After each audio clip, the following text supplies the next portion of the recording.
the efficiency of using US electricity costs about 1/10 as much as the retail electricity it saves. So that's a huge overhang of unbought efficiency, putting supply-side investments at risk.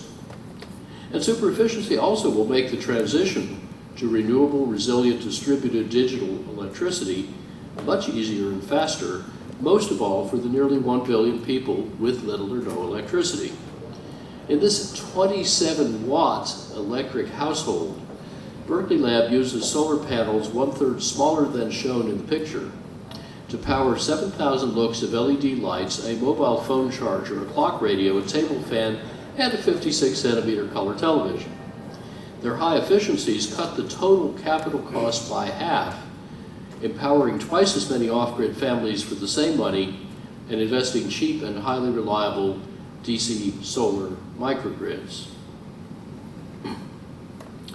On the macro level, if you invest to make things that save electricity rather than supplying more, you'll need roughly 1,000-fold less capital, and you'll recover it about 10 times faster. Multiplied intensity times velocity, and you need on the order of 10,000 times less capital for the most capital-intensive sector, electricity, which devours about 1/4 of the world's development capital. Freeing up that capital to fund other development needs on your agenda is the biggest macroeconomic lever we know for development. To do that, just buy negawatts whenever they're cheaper than the megawatts, which is nearly always, and reward providers for reducing bills, not for selling more energy. Let me give one other example of electric efficiency involving water. Agriculture withdraws about 90% of India's water with electric pumps, using about 19% of the nation's electricity. The connected load is officially 100 gigawatts. Actually, it's probably more like 150. And they use even worse diesel pumps that devour 60% of farm income and $3 billion a year in foreign exchange. But Indian field trials show how end-to-end redesign can improve efficiency by at least 5-fold. Taking pumping off the grid, feed surplus solar power back into the grid, help make distribution companies solvent, and eliminate the $10 billion a year subsidy. And by the way, correctly signal marginal price, but without raising the farmer's bill. All these pieces exist, some assembly required. Now with electricity as with fuels, both technology and design are moving efficiency into fast forward. Prior lighting improvements, for example, are being swept away as LEDs each decade get 30 times more efficient, 20 times brighter, 10 times cheaper. And they're prying open an old crack in electric utilities business model. You see, Thomas Edison didn't sell electricity, he sold light, so that future lighting efficiency gains would cut his costs of delivering the service. But in 1892, utilities switched to selling kilowatt hours. So now efficient use cuts their revenues, not their costs. Utilities are selling a commodity, but customers want an infrastructure or a service like hot showers and cold beer, cooked rice. Oil and gas companies use the same flawed business model. They sell you molecules, not services like comfort and mobility. The more efficiently you convert molecules to services, the less revenue they get. Completely upside down revenue model. Nobody likes to talk about it. It's got to get fixed. By the way, what else changes this fast? The rest of the energy transformation, modern renewables. LEDs convert electricity into light, turn them around backwards. PVs, photovoltaics, turn light into electricity. And their prices, meteorite strike, has brought solar and in aqua wind power costs below the dash lines. That's the cost of fossil fuels fed into US power stations. And that's often made old coal and gas and nuclear plants uneconomic just to run. The same is happening across East Asia over the next 3 years, turning new coal plants into pre-stranded assets that you wouldn't want on your books. But the electricity transformation is much bigger than that competition. We're shifting from molecules and atoms to bits and packets, from hardware to software, from hierarchies to networks. Electricity is changing from centralized, supply-focused, fossil and uranium-fueled and brittle to distributed, customer-focused, renewable, and resilient. Its deepest change is how the information age informs, enables, and organizes customers to take power into their own hands. You know, it's wise to sell customers what they want before someone else does. Customers are figuring out that they can buy fewer electrons, use them more productively and more timely, produce their own, and even trade them with each other. For example, Dutch customers can buy renewable electricity directly from other customers on this peer-to-peer website of Van de Bron, literally from the source. A utility executive I know decided to buy his electricity from the guy in the upper left photo because the price was right and it's a really cute piglet. Then he got a long handwritten Christmas card from his electricity supplier. What big utility can dream of such customer intimacy? Indeed, powerful disruptors are converging on the electricity industry from at least 8 directions. These 8 Pac-Men of the apocalypse don't just add, they exponentiate. They're not lone wolves, they hunt in packs, they multiply quickly, and they can gobble half of utility revenues in the 2020s. Together, they're quickly creating an alien competitive landscape faster than most utility cultures can cope or even comprehend what's happening to them. And even as more Pac-Men are pouring over the hill. At the global scale, renewables in green are taking over the electricity market. Modern renewables, that is, excluding big hydro, in blue, pulled ahead of global nuclear generation magenta in 2016. And the next year, they quietly passed 1 trillion watts, a terawatt of installed capacity. That first terawatt took 15 years. The next terawatt is set to take about 4 years, with most of it made and nearly half of it bought by China. When renewables get cheaper, we buy more. So they get cheaper, so we buy more. Such increasing returns make most economic models blow up. So they keep outrunning the forecasters, as in these forecast fans from the International Energy Agency. They were raised 6-fold for wind power and 23-fold for photovoltaics in 15 years, and yet they're always short of reality. Solar capacity is now over 50 times the original 2002 IEA forecast, and it's adding more capacity each year than all fossil fuel generators combined. In the past 2 years, modern renewables have supplied about 2/3 of the world's total net additions of generating capacity, thanks to their powerful business case. U.S. wholesale electricity prices now widely exceed the average long-term fixed prices of both wind and utility-scale solar power. Their temporary subsidies are less than the permanent subsidies to non-renewables. Yet in unsubsidized global markets, renewables at or below $30 a megawatt hour, the diamonds, keep falling through $20 towards $10.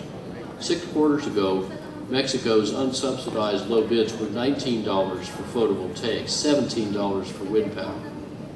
Developing nations already dominate these global investments, and by next year, renewables will beat fossil fuels in every major region on Earth, as median Colorado bids in my own state did 6 quarters ago, even including storage, the filled squares. Modern renewables also scale up in a fundamentally different way. Traditionally, we built these giant cathedral-like power plants costing billions of dollars, taking many years to license and build.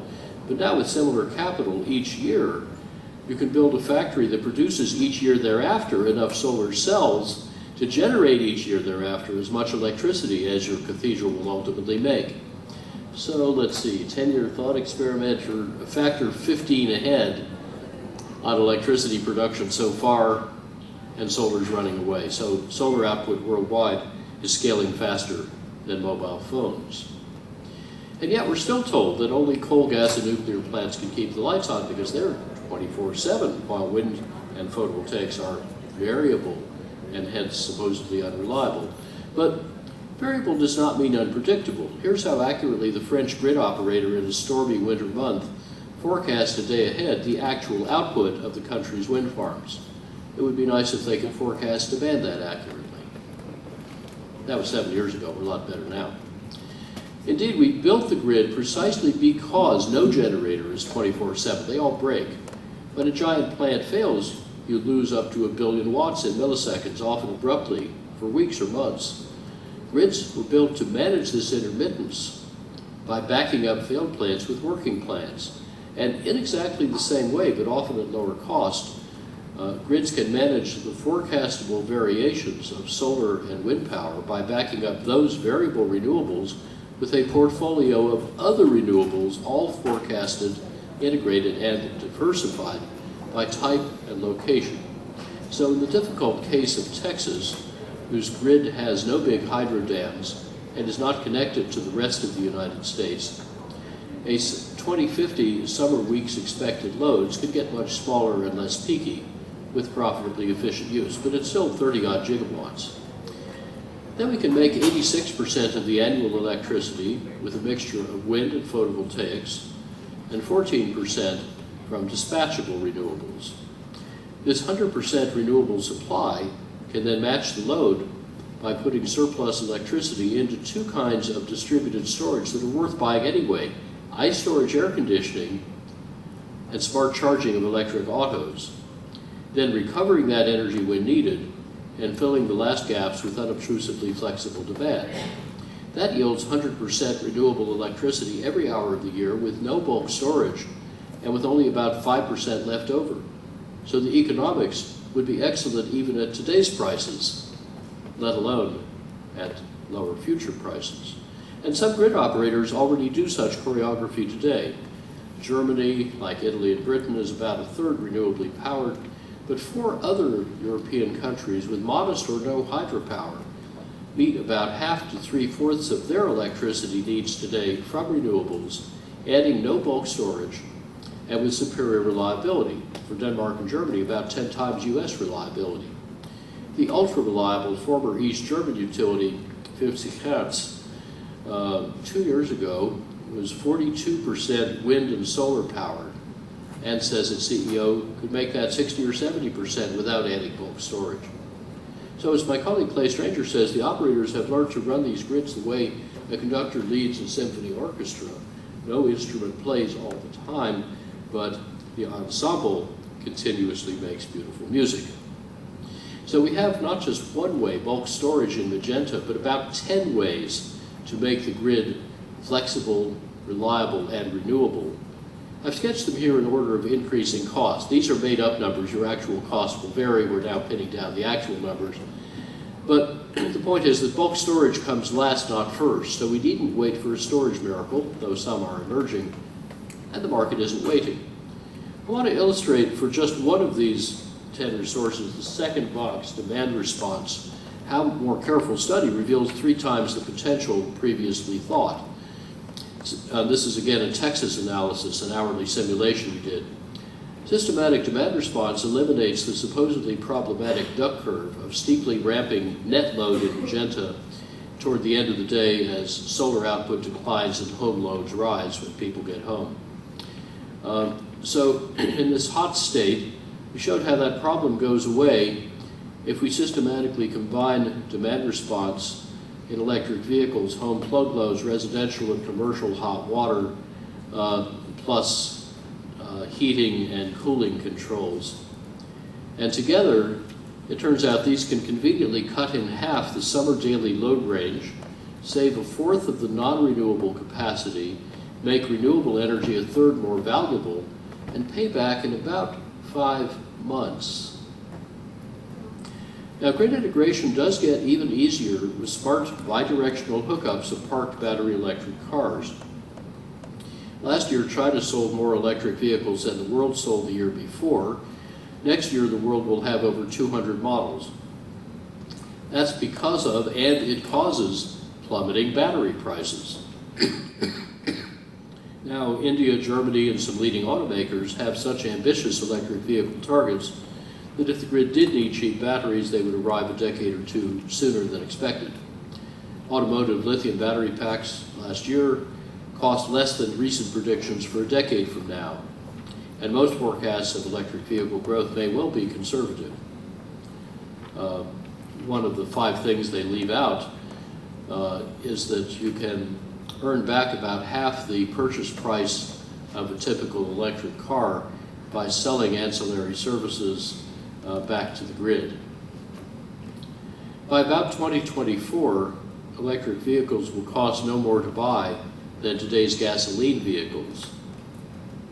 Abundant cheap batteries imply distributed solar everywhere, gas industry distress, the end of thermal power plants, vast distributed storage and demand flexibility, and perhaps even much of the grid's becoming a stranded asset like phone company copper. This prospect gives utility executives nightmares and venture capitalists sweet dreams. And in case any of you are investing in natural gas, you might like to know that in the United States alone, there's about $100 billion worth of pre-stranded assets planned in the form of gas-fired power plants and $500 billion of gas supply to fuel them. And I hope those do not end up being assets you finance.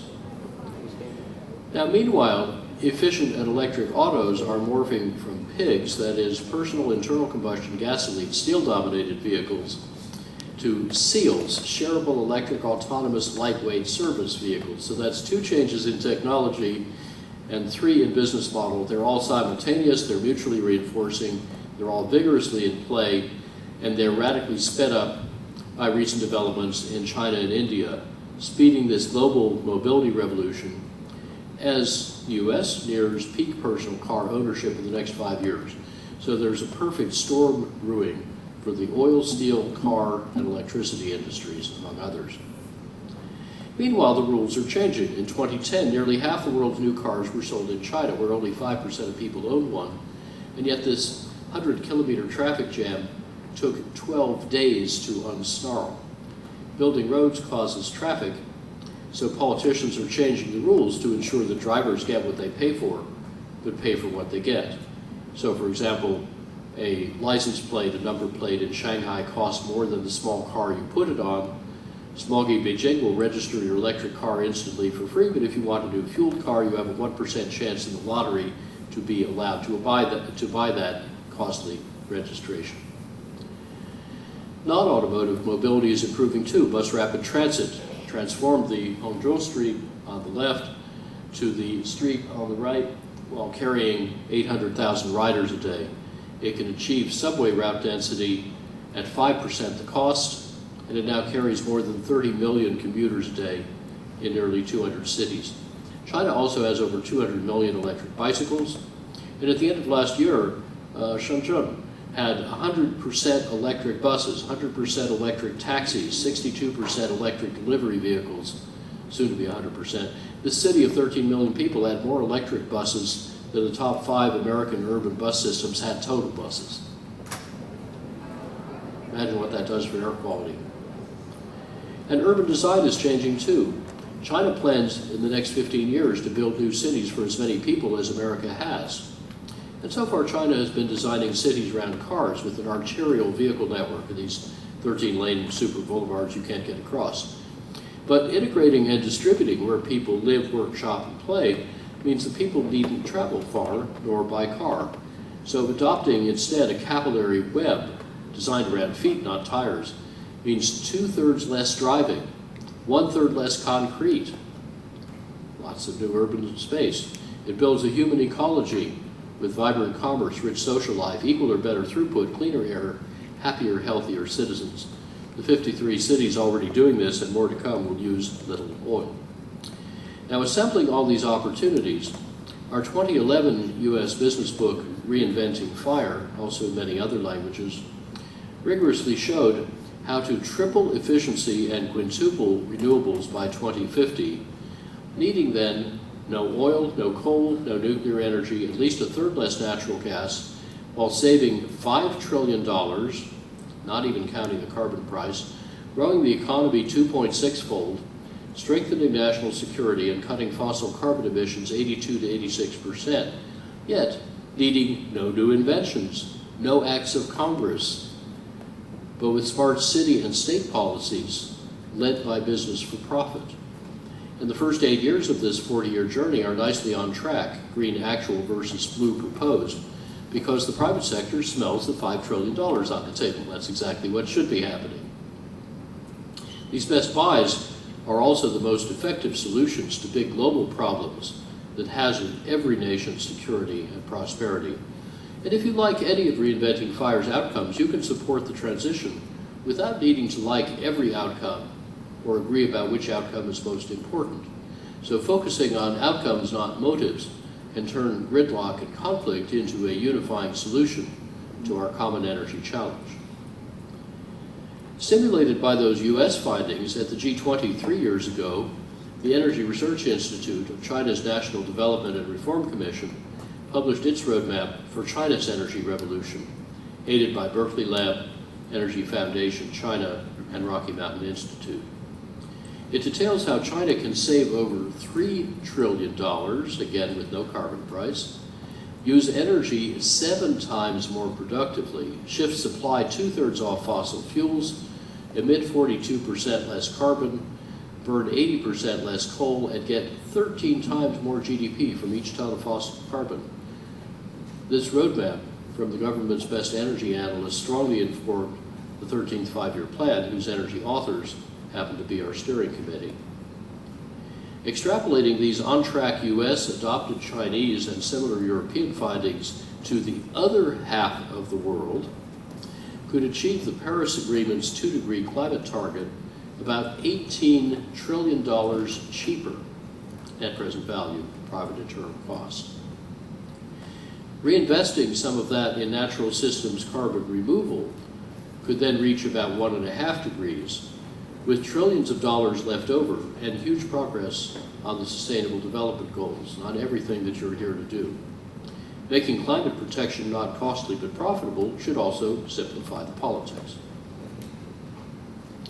Now, under these competitive forces, markets can flip with breathtaking speed, as Tony Seba's archival photos show, looking down Fifth Avenue in New York. In 1900, you have to look hard for the first car. Anyone see it? There it is.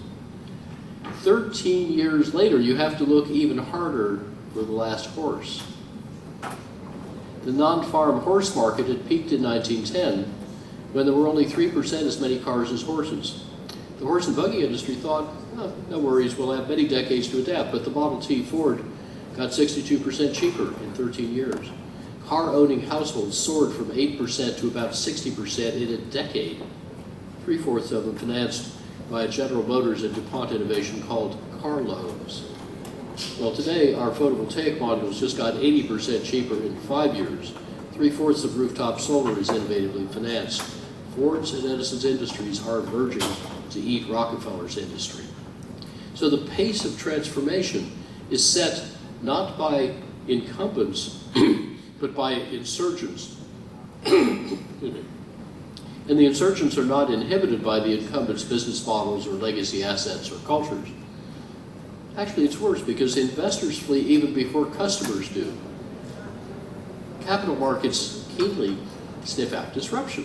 And once they think you're in or even headed for the toaster, they don't wait for the toast to get done before they decapitalize you and invest in your successors. Already $8 trillion have prudently fled the fossil fuel industries.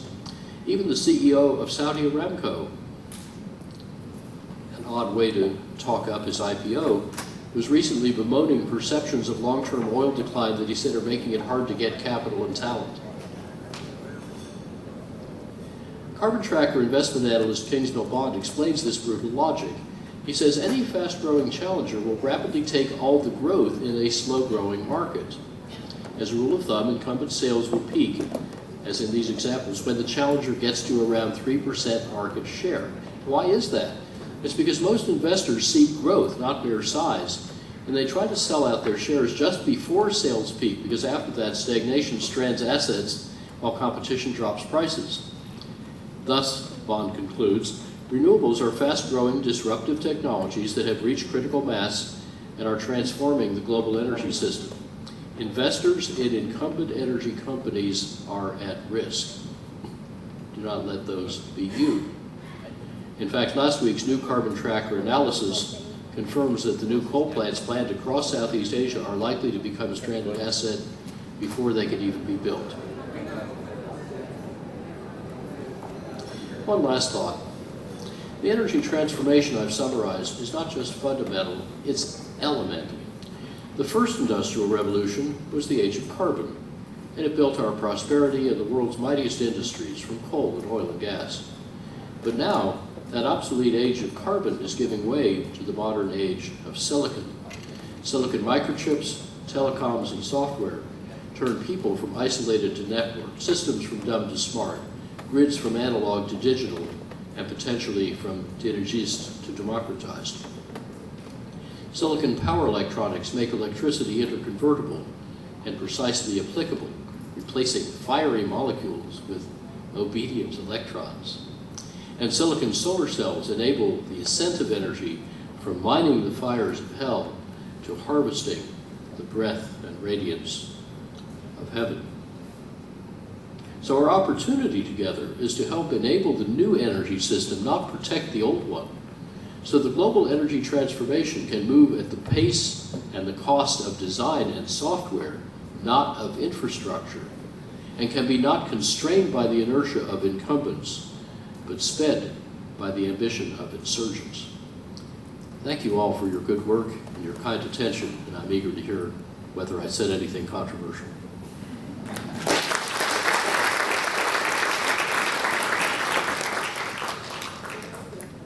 Great. Well, thank you very much. And yeah, we indeed have some time for a few questions. I would be happy to start off, but equally I'd rather give it to the floor. So raise your hand now, or I'm going to go. And okay. Please speak up because my right ear is still up in the airplane. Okay, well, I'm going to start off for a moment. If it's all so logical, why is this not happening at a faster rate, or why isn't everybody jumping down this path? Why are there laggards? Why are some institutions still investing in fossil fuels and whatnot? Well, people change their minds about what's happening at different rates. People are different. Institutions have inertia. Information moves slowly, especially in hierarchies. But, you know, to the people I occasionally meet who say, well, maybe solar and wind power might amount to something in 20 or 30 years, I feel like saying, dude, what part of they just took 2/3 of your market don't you get? It is happening very rapidly. And that's why this is such a pivotal inflection point for institutions like yours, because you have to decide whether to bet that everything I've said is wrong. I would, you know, it's quite possible I've been wrong before, but I wouldn't bet your balance sheet that it's all wrong. I think the more agile institutions that are able to, let me go back to this slide, to read those tea leaves will be much more successful than those that get on the wrong side of the deal. Does anyone have any projects that they're currently working on that they are concerned about, I guess? Or should be concerned about.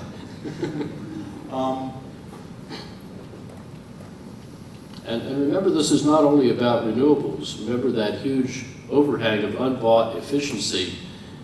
And the more we do on efficiency, the more we get that macroeconomic leverage of using a lot less capital to deliver the services that our customers need with less risk on the supply side. It's really about risk management. Okay. Any questions?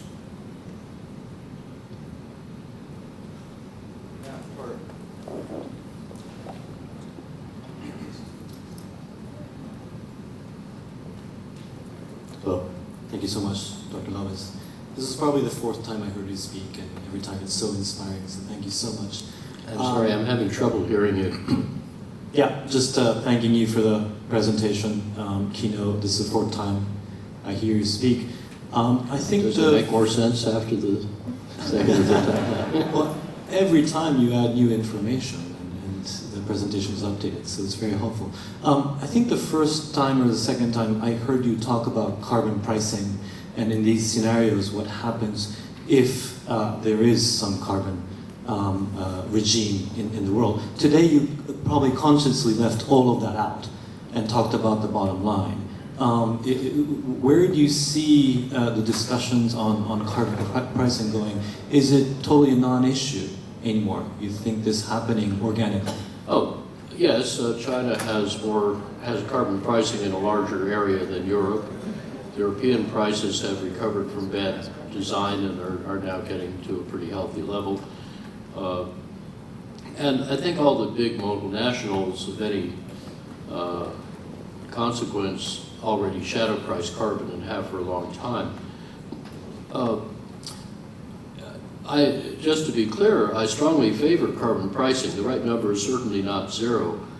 I just wanted to point out in the US and Chinese analysis, we conservatively assumed a zero price and found trillions of dollars of savings anyway, based only on private internal costs. No externalities at all, nothing about public health, nothing about national security, and so on.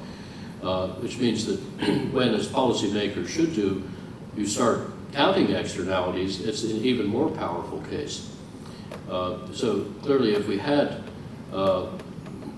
fuller carbon pricing in the world, then the results I described would happen faster and be even more advantageous. So I would certainly favor that, but I'm not going to hold my breath waiting for it. We're getting on with what makes sense and makes money anyhow, even in places without carbon pricing.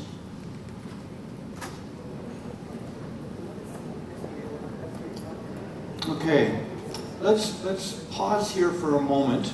We're going to have a coffee break, a short coffee break. If I may insist, this is half the conversation. We've greatly enjoyed your talk, but then I think we need to take this and say, okay, what can we do with this, right? And so I really want to encourage you. I hate to let you out of the room because I want you to come back for the next part of our conversation where we talk. We're going to have, as a starting point, with Yang Ping, Chief of the Energy Sector, and some of the directors up there talking about this. But again, this is not meant for you to just sit here. And I think Dr. Lovins is definitely a deep expert. If you disagree, I think he can manage that, and he can engage in a debate and accept a challenge. And as well, I appreciate that he said early on, he's here to learn from us as well. We are on the ground. We are talking to the governments. We are hearing them say, we want X. And sometimes we say, what about Y? You know, maybe you could do this instead. We do have expertise as ADB and can bring this to the overall energy debate. So let's have a quick coffee break. About 15 minutes, and I really want to encourage you to attend the second half of this conversation. But let's end with, again, thanking Dr. Lovins for his work.